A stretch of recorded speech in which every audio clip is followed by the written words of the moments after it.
Yes. Welcome back. आप देख रहे हैं आपके शेयर हवाले राय। इस कार्यक्रम में आप अपने शेयर बाजार से जुड़े सवालों के जवाब पाते हैं हमारे एक्सपर्ट से। आप इस प्रोग्राम को लाइव देख रहे हैं चार्टिंग बिजनेस के यूट्यूब चैनल पे। और अगर आपका कोई भी सवाल हो तो प्लीज कमेंट सेक्शन में सवाल को पोस्ट करिएगा, उसे हम इस कार्यक्रम में लेने की पूरी पूरी कोशिश करेंगे। एक नजर मार्केट्स की और डे हाई पे समय निफ्टी कामकाज करते हुए 25,330 के आसपास का लेवल देखने को मिल रहा है। सो डे हाई सेंसेक्स के लिए भी और करीबन 600 अंकों की मजबूती अब सेंसेक्स में देखने को मिल रही है। 82,615 का लेवल है। बैंक निफ्टी भी करीब करीब अपने डे हाई के आसपास ही है। 350 अंकों की यहाँ पे मजबूती देखने को मिल रही है। 56,855 के आसपास का स्तर है। फिर निफ्टी मिड कैप निफ्टी भी अच्छे खासे उछाल के साथ इस समय कामकाज करते हुए तो ब्रॉडर मार्केट्स भी पार्टिसिपेट कर रहे हैं। बेंचमार्क्स पे तेजी तो है ही है, लेकिन मार्केट्स जो है अब यहाँ से कहाँ, इस पे हम बातचीत करेंगे। और आपके सवालों के जवाब देने के लिए हमारे साथ हाजिर है हमारी खास मेहमान Vijay Lakshmi Ambala. She is founder of S&P the stock market today. तो विजय लक्ष्मी, आपका बहुत बहुत स्वागत है कार्यक्रम में। Thank you so much Neetu ji. चलिए आप शुरुआत करते हैं बाजारों से। निफ्टी में एक आज अच्छा मूव देखने को मिल रहा है। डे हाई पे समय निफ्टी कामकाज कर रहा है। 25,335 के आसपास का स्तर है। अब क्या करना है? अगर लॉन्ग पोजीशंस में है तो बने रहिए, because there is yet to have another target. 320 का 270 था, हिट हो गया। 320 था, वो हिट हो गया। Now the next one is 25,450 which is very likely to get hit in another couple of days. मतलब 4-5 दिन के अंदर में 450 के ऊपर जाते हुए दिखता है। तो अगर लॉन्ग पोजीशंस में है होल्ड करिए। ट्रेल करने का लेवल अगर आप ढूंढ रहे हैं तो वो आता है आपका 25,200। अगर फ्रेश लॉन्ग पोजीशंस बना रहे हैं तब भी आपके लिए 25,200 is the stop loss level. So what is helping Nifty अभी विजय Lakshmi ji? Is it the bank Nifty which is holding it up? देखिए, जो मोस्टली आज की मार्केट में सबसे ज्यादा सपोर्ट कर रहा है वो PSU बैंक्स है। निफ्टी में भी अगर हम बात करें to be more specific it's PSU। तो PSU बैंक्स ज्यादा सपोर्ट कर रहे हैं आज की मार्केट को। एंड उसके बाद में अगर हम देखें तो दूसरे जो सेक्टर्स है, एनर्जी सेक्टर, मेटल, ये टॉप लीडिंग सेक्टर्स है जो कि आज की निफ्टी में ज्यादा सपोर्ट कर रहे हैं। चलिए PSU की बात करते हैं। और आज महाराष्ट्र बैंक सबसे ऊपर है, करीबन 7.5% का इजाफा स्टॉक में देखने को मिल रहा है। इंडियन ओवरसीज बैंक में 4% का उछाल है। PSB यानी कि पंजाब एंड सिंध बैंक में करीबन 3% का इजाफा है। सेंट्रल बैंक, यूको बैंक, सभी PSU बैंक में अच्छी खासी तेजी देखने को मिल रही है। कैनरा बैंक 2% ऊपर, बैंक ऑफ इंडिया करीबन 2% ऊपर और PNB में 1.5% का इजाफा देखने को मिल रहा है। और SBI भी दिग्गज ट्रेंड है, 1% के इजाफे के साथ कामकाज करते हुए। तो PSU बैंक में आज तो तेजी देखने को मिल रही है। लेकिन अगर हम ब्रॉडर निफ्टी बेंचमार्क की बात करें, यहाँ निफ्टी में जो आज के मेजर गेनर्स है उसमें नेस्ले सबसे ऊपर है और बजाज फाइनेंस, बजाज ट्विंस आज अच्छा करते हुए। बजाज फाइनेंस, बजाज फिनसर्व में करीबन 3% का इजाफा देखने को मिल रहा है। नेस्ले भी करीबन 3% ऊपर है। एशियन पेंट्स में बहुत दिनों के बाद एक उछाल, 2.25% का इजाफा। L&T अपनी ट्रेंड बरकरार रखते हुए अच्छे मोमेंटम में 2.25% का इजाफा यहाँ पे देखने को मिल रहा है। Jio financial, HDFC life, Tata steel, SBI life, Grasim, BEL कुछ अन्य काउंटर्स जहाँ इजाफा है। आज अगर 50 शेयर में देखें तो 43 काउंटर्स में आज खड़ा निशान है और सिर्फ 7 ऐसे स्टॉक्स है जहाँ पे लाल निशान निफ्टी में देखने को मिल रहा है। तो डेप्थ की जो हम बात करते हैं, ब्रॉडर एडवांस ऑफ डिक्लाइंस की, that is in favour of advances. So जो विजय लक्ष्मी जी कह रही थी कि यहाँ से भी आपको उच्चतम स्तर देखने को मिल सकते हैं निफ्टी के, that seems to be true for now, but all depends upon कि मार्केट की क्लोजिंग आज कहाँ पे होती है। चलिए अब सवाल जवाब का सिलसिला शुरू करते हैं। हमारे फर्स्ट सवाल जो है वो है टाटा मोटर्स पे। राजू जी का सवाल है, टाटा मोटर्स के प्राइस को देख के सब परेशान। क्यों परेशान? क्योंकि डी मर्जर के बाद वो आधा हो चुका है। तो आधा तो होना ही है आपको। अगर आपके पास 100 शेयर है टाटा मोटर्स के तो उसका आधा आपके पास, यानी कि आपको 100 शेयर और मिलेंगे टाटा मोटर्स कमर्शियल व्हीकल्स के। तो अभी जो आपके यहाँ पे एडजस्टमेंट चल रही है उसको लॉस ना माने, वो लॉस नहीं। जब आपको 100 शेयर्स और मिलेंगे वो एडजस्ट हो जाएंगे तो लगभग वही प्राइस आपको दोनों ही शेयर्स को मिला के मिलेगा जो टाटा मोटर्स का डी मोटर से पहले का प्राइस था, लगभग सेम। सो परेशान नहीं होना है। तो Tata Motors at these levels, Tata Motors passenger vehicle की बात करते हैं which is the listed entity as of now, इसमें क्या करना चाहिए? देखिए, टाटा मोटर्स में आपने पहले ही बहुत अच्छे से एक्सप्लेन कर दिया कि परेशान होने की नीड नहीं है। And this is the similar thing that happened a couple of month ago in ABFRL। तो आपको दूसरे शेयर मिल जाएंगे और जनरली प्रॉफिट में ही होता है। सम परसेंटेज, मतलब जो नए स्टॉक्स की जो लिस्टिंग होती है डीमर्जर के बाद नई कंपनी की, तो वो जनरली प्रॉफिटेबल ही होता है, यानी दोनों को मिला करके आप प्रॉफिट में ही रहने वाले हैं, as per as my experience. सो परेशान मत होइए। और रही बात फ्रेश इन्वेस्टमेंट की, तो आप इसको ऐसे ही समझिए कि ये उसी भाव पर है जैसे आप पहले लेने वाले थे, लेकिन अब आपको थोड़ा सा रुकना है। क्यों? क्योंकि दोनों बिजनेस अलग अलग हो गए हैं। जो कमर्शियल व्हीकल है वो अलग है, जो आपका पर्सनल व्हीकल्स है वो अलग है। तो इसमें दोनों के आप एक क्वार्टर्स का वेट करिए, अब दोनों के इंडिविजुअल रिटर्न्स देखिए, क्वार्टरली रिजल्ट्स देखिए, उसके बाद डिसाइड करिए, ताकि अभी दोनों की पिक्चर अभी कंबाइंड थी, दोनों की बैलेंस शीट्स अभी अलग अलग हो गई है। सो एज एन इन्वेस्टर अगर आप अभी तक इन्वेस्टेड नहीं है, तो फिर एक क्वार्टर का वेट करना चाहिए to get the number of units, profitability है या नहीं, वो सारी चीजों की क्लैरिटी आने के लिए। So this will help lot. तो वेट करो एक क्वार्टर का कम से कम, अगर फ्रेश इन्वेस्टमेंट प्लान कर रहे हैं।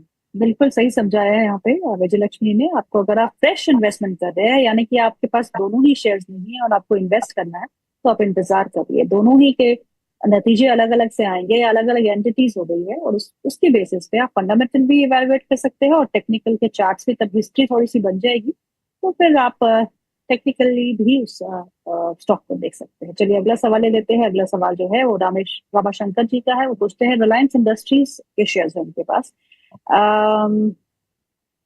अब नंबर ऑफ शेयर्स नहीं पता मुझे, 1400 के भाव पे लिए हैं। आपसे जानना चाहते हैं कि क्या करना चाहिए, बने रहें या निकल जाएं? हाँ, थोड़े दिन पहले ये 1400 कौन सा वाला है? रिसेंट वाला जो आपका 1400 है, या फिर जो आई थिंक स्प्लिट वो हुआ था कहते उससे हैं पहले का? 28 अक्टूबर को लिया था, राइट? तो प्लीजिंग अच्छा, वाले तो 28 अक्टूबर तो भी आया ही नहीं। आई डोंट नो ये कब का लिया है इन्होंने। ये मेरे ख्याल से जो अभी रिलायंस ने जो प्राइस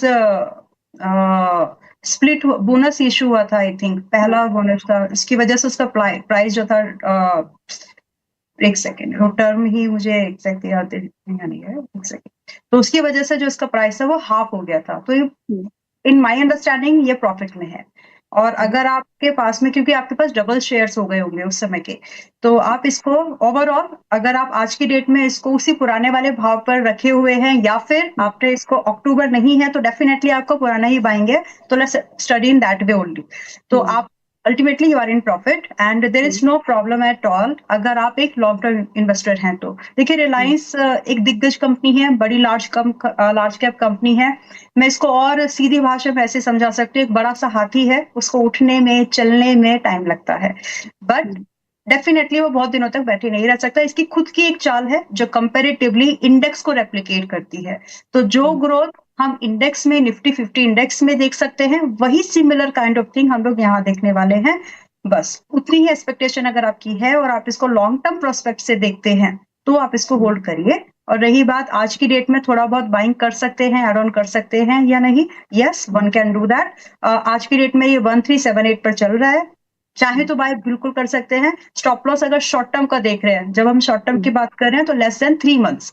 तो शॉर्ट टर्म का देख रहे हैं, मैं शॉर्ट टर्म 3 मंथ्स ही देखती हूँ, वैसे 6 का एक व्यू रहता है, बट तो इस पे आप 1340 का आप एक स्टॉप लॉस रखें, एंड देन आप इसको होल्ड कर सकते हैं for the targets of 1420, and इसके बाद आप इसको ट्रेल करें 1480 के लिए with the trailing stop loss at 1380। अगला सवाल जो है वो सुनील सिंह जी का है। वो पूछते हैं आइनॉक्स विंड के बारे में। 150 शेयर है उनके पास, 149 के भाव पे लिए हैं, 4 महीने का होल्डिंग पीरियड है। आपसे राय मांगे। ओके, तो 4 महीने के लिए ये स्टॉक ठीक ठाक है, कोई प्रॉब्लम नहीं लग रही है, फ्रेश बाइंग भी कर सकते हैं। इन्होंने उनकी बाइंग बताई है क्या? 149 के भाव पे। 149, मतलब आज की डेट में I think is trying to consider it. तो 140 इज द स्टॉप लॉस। आपके पहले स्टॉप लॉस कंसिडर कर लीजिए, ये आता है अप्रोक्सीमेटली 5%, 6% के स्टॉप लॉस के साथ में रिस्क पर। अगर आपको वाइबल लगे तो 161 एंड 170 ये दो टारगेट्स पॉसिबल है आइनॉक्स विंड में 4 महीने के डाउन द लाइन व्यू के साथ।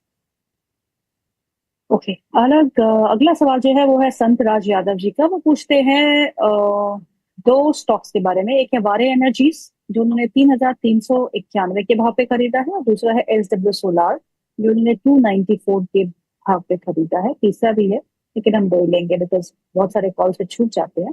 सो दो वारे एनर्जीज के नतीजे अच्छे रहे, उसके बाद एक अच्छा मोमेंटम भी हमने देखा। 3391 के भाव पे इन्होंने लिया है, और एसडब्ल्यू सोलार है 294। What is to be done? तो वारी एनर्जी से स्टार्ट करते हैं एंड इसके लिए कमेंट्री में छोटा सा स्टेटमेंट तो देना चाहूंगी जरूर। जब ये स्टॉक गिर रहा था सब बड़े परेशान हो रहे थे कि इसको खरीदे कि बेच दे एंड लकीली ये 3,2800 के भाव पर आया। अब किसी ने अगर बात मानी होगी तो they must have bought it and now they must be in the profit. लेकिन सिमिलर थिंग अभी भी अगर आप कंसिडर कर रहे हैं कि इन्वेस्टमेंट अपॉर्चुनिटी ढूंढ रहे हैं, so this is going to be a good bet. आज की डेट में भी अब जिन्होंने 2700 या 2800 या 3,000 पर लिया उनके लिए तो शायद एक प्रॉफिट बुकिंग जोन बन गया, क्योंकि 3,500 was the first target. But still इस क्लैरिटी के साथ में कि जब आप खरीद रहे हैं आपका प्राइस एक वेव होती है जिनको पूरा करते हैं, एक साइकिल ऑफ द प्राइस होता है जिसको वो कंप्लीट करते ही है। ड्यू टू दैट आपका होल्डिंग पीरियड, जब आप आज इन्वेस्टमेंट करें तो आपका होल्डिंग पीरियड थोड़ा सा इंक्रीज होगा। That's the only thing need to keep in mind. तो 3,500 के आसपास ये अभी भी है, फ्रेश बाइंग कर सकते हैं। एक्सपेक्टेशन फॉर द टारगेट होगी लगभग 3,800 पहला टारगेट, एंड इसके बाद में आई वोंट बी सरप्राइज कि अगर 4,500 जाता है एक साल के अंदर, तो ओवर एक्सपेक्टेशन ये बिल्कुल नहीं है। स्टॉक में कुछ इस तरह की पोटेंशियल है, इसीलिए ये एक्सपेक्टेशन हम प्राइस इसमें रख सकते हैं। स्टॉप लॉस जो इस बार हमको यहाँ पर रखना है वो 3,200 का मेंटेन करके चलना है। एंड दूसरा स्टॉक इन्होंने दिया है SW सोलार, जो कि आज की डेट में चल रहा है 244 यानी 244 के पास में ये अभी है, बहुत ही लीस्ट रिस्क पर। हालांकि ये स्टॉक बहुत दिनों से कंसोलिडेशन रेंज में है। अगर हम इसको एक बड़े टाइम फ्रेम पर देखें, मंथली टाइम फ्रेम पर, तो हमको समझ में आएगा कि ये अच्छे खासे डिक्लाइन कर चुका है। अपने ऑल टाइम 900 का भाव देखने वाला एक स्टॉक ये रहा है, 9 लगभग 800 850 के आसपास, और आज ये 244 पर है। तो और इस एक और साथ 80 रुपए से ये ऐसा स्टॉक है जो 800 पे देखा है। तो राजा से रंक और रंक से राजा, ये दोनों ही चीजें इसने इन्वेस्टर्स को दिखाई हैं। तो ये इसलिए एक्सप्लेन किया है कि आप इसकी वोलेटिलिटी नेचर को समझें। तो आज की डेट में जो इन्वेस्टर है उसके लिए एक वैल्यू बाइंग बन सकती है, क्योंकि आज ये बहुत ही लोअर लेवल पर है। Considering it's RSI and current price, यहाँ पर एक बाइंग अपॉर्चुनिटी बनती है। 244 पर लेने वालों को एक बार एवरेजिंग करनी पड़ सकती है पॉसिबली, जो कि है 230 के आसपास में। तो अगर ये पॉसिबल है आपके लिए तो इसमें हाथ डालें, अदरवाइज इग्नोर करें। और रही बात टारगेट्स, तो यहाँ पर पहला ही टारगेट हमको स्टार्ट होता है 300 से and up to 450। These are the possibilities, but this will take time. ये लंबी अवधि में ही बड़े मूव करता है, और यहाँ पर हम बात करें बड़े मूव्स की। ओके, रामाशंकर जी ने फिर से अपना सवाल भेजा है और अब स्पष्ट रूप से साफ तौर पर लिखा है। उन्होंने 1400 रिलायंस इंडस्ट्रीज की 1400 की कॉल खरीदी है 28 अक्टूबर को, जो एक्सपायर होगा 16 रुपए में।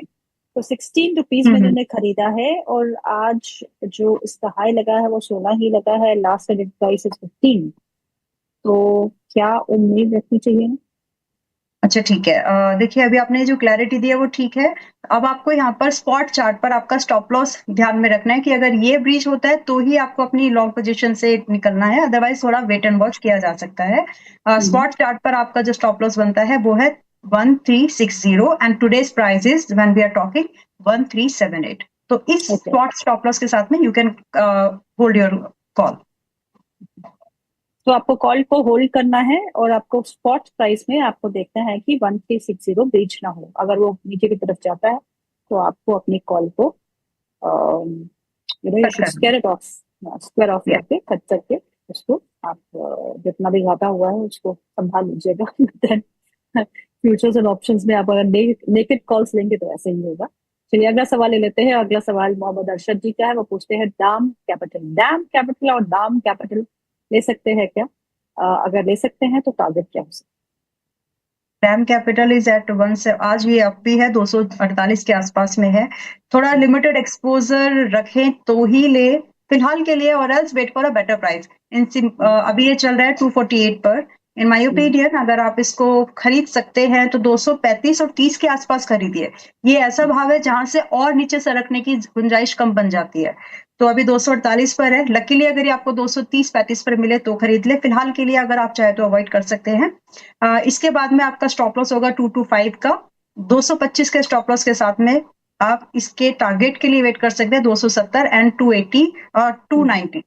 बट अभी के लिए थोड़ा वेट करिए, most probably it will give you a good entry.